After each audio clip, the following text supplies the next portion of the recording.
Let's talk about Michael Jackson and bias. I will not ever be watching Michael, and I'm sure you already know why, but let's shelve that for a moment. The other day I was in London and I was getting lunch outside a drama school, and a couple of acting students were talking about the film. One of them said, "Well, these kinds of films always struggle to capture everything, don't they?" And the other said, "Yeah, like they completely blew past the fact that he was in The Wiz." And I enjoyed hearing this exchange very much because the other person was like, "Yeah, exactly." And I got the impression that both of these students had gone in with either the expectation or at least the hope that MJ's appearance in The Wiz would be a feature of the film, which is pretty astounding to me because I think for most people that would not be on their radar at all. But this is how bias works, right? For those students who are aspiring actors, they clearly have a strong mental association between Michael Jackson and the movie musical The Wiz.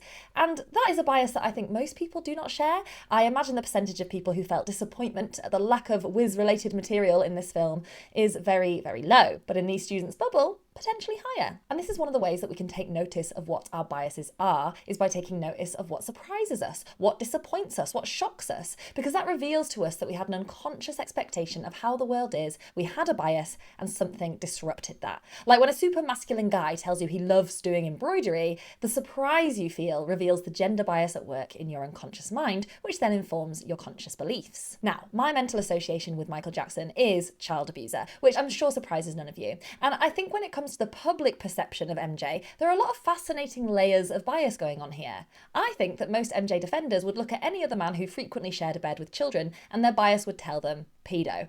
But they make an exception for him. This is another way that we can recognise our biases. If we have one set of rules for one person and another set of rules for another, why is that? What are the factors that shift our mental associations around so profoundly? The defenders tend to be the people who really love his music, and so their mental association with Michael Jackson is a deep sense of meaning. And I think it's often simply too painful to try and let those two different associations coexist. I also think it's about how we view perpetrators. My second mental association with Michael Jackson is abused child, which is complicated. First I think predatory man, and then I think poor little boy. This duality is also something that a lot of people find hard to hold at once. The language we typically use around child abusers is dehumanizing in nature. We call them monsters because it's painful to accept that this is a feature of human behaviour. Knowing everything we know about MJ's childhood, it's hard to fully dehumanize him in the same way, and this puts a great deal of people outside of their comfort zone. Most people really don't want to fully face the fact that an incredibly high percentage of child sexual abusers were abused themselves,